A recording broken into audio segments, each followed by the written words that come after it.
Welcome to the Adhvaitha Decoding Reality podcast. Today's topic is God and the universe. We will talk about the two important concepts of Nimitha Karana and Upadhana Karana, which will explain to us about the nature of the manifested reality and the nature of God. So make sure to watch this video till the end to understand how Vedanta explains God and how Vedanta explains this universe.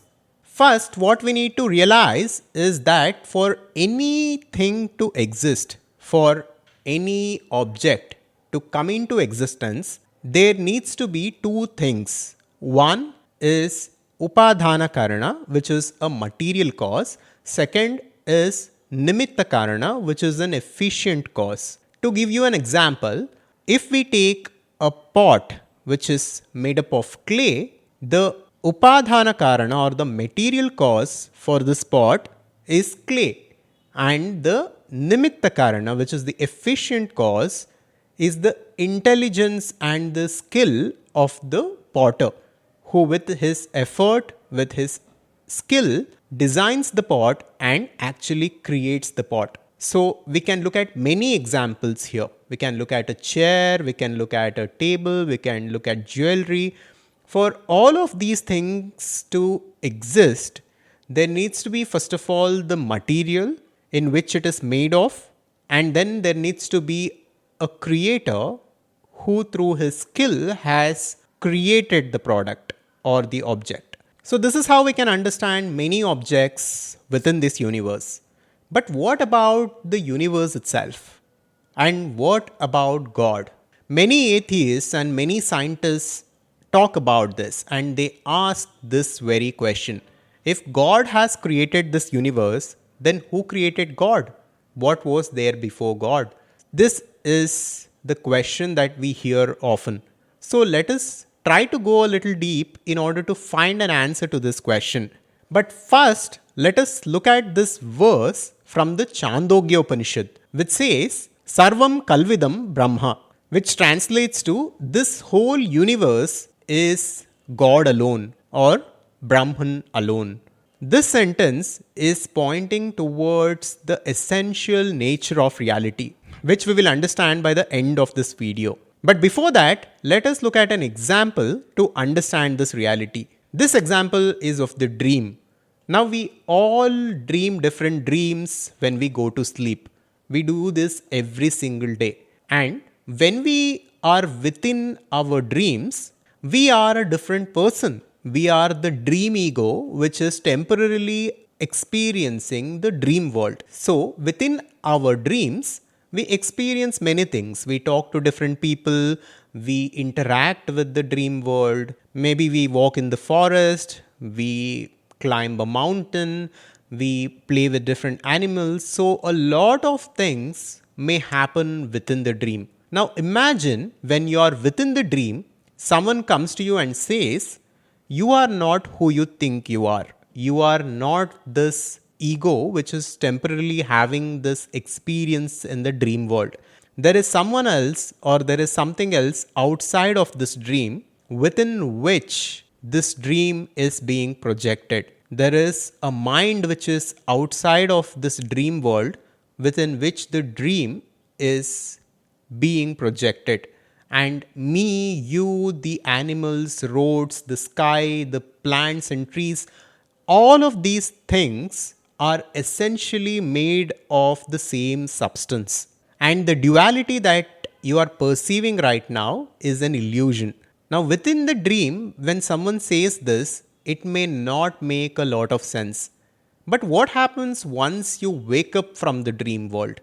And once you wake up to this waking reality, you will then realize that what that person was telling you within that dream was actually true. The dream was a kind of illusion. It was a temporary projection and a temporary experience.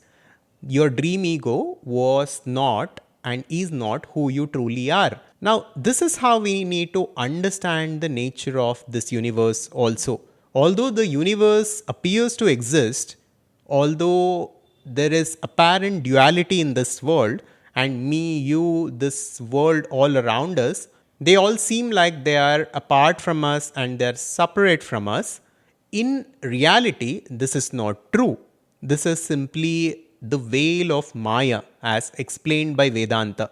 And once we pierce this veil and once we truly understand the nature of reality, we realize that this universe is one and there is absolute unity in this existence. And this universe itself, the efficient cause, the material cause, are both the same. Vedanta explains when it comes to God and the universe, there is no difference between the material cause and the efficient cause. So the Upadhana Karana and the Nimitha Karana, when it comes to the creation of the universe and God Himself, are both the same. It is God alone. Now imagine if there was a pure intelligence before the creation of the universe, and that pure intelligence was the only thing that exists, and that pure intelligence or pure consciousness was within which the universe was created or projected, then the substance of the universe could not have been anything apart from that pure consciousness, since it was the only thing that existed. So that is how we need to look at this universe, and that is how we need to understand this universe. This universe is God alone. This world is God alone. All the animals, plants, trees, rocks, you and me, all of it is God alone. There is nothing apart from God. This is the teaching of Adhvaitha Vedanta. So, that absolute infinite, which is God, has projected within itself the universe, and through the universe, that absolute infinite God exists in infinite number of ways. As a plant, as a tree, as an animal, as a bird, God experiences itself in infinite number of ways. Now, what we need to do with this understanding is that we should come out of our identification with the ego, and we need to come out of the identification with this body and mind. By doing so, we will realize ourselves to be that infinite intelligence, that infinite consciousness that existed before the creation of the universe and which will continue to exist after the dissolution of the universe.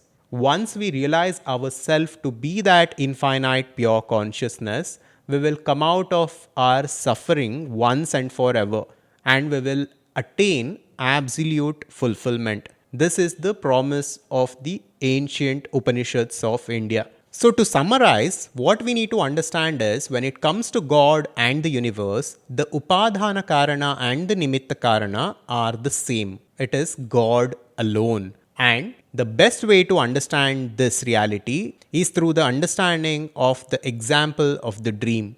Just like when we dream, we unconsciously identify ourselves to be that dream ego which is within the dream, and we will think there is a separation between our dream ego and the people around us in the dream world. But once we wake up, we realize that every person, every animal, and the world that was created within the dream was simply a projection of the mind. This reality, this waking reality, and this universe also is simply a projection in God or that pure consciousness. And all of us at the deepest level are one with God. It is God alone which is having this experience as an individual. So this is how we need to understand God and the universe through the teachings of Adhvaitha Vedanta. I hope this was valuable to you. If you want to go deeper into these concepts about God and the nature of universe,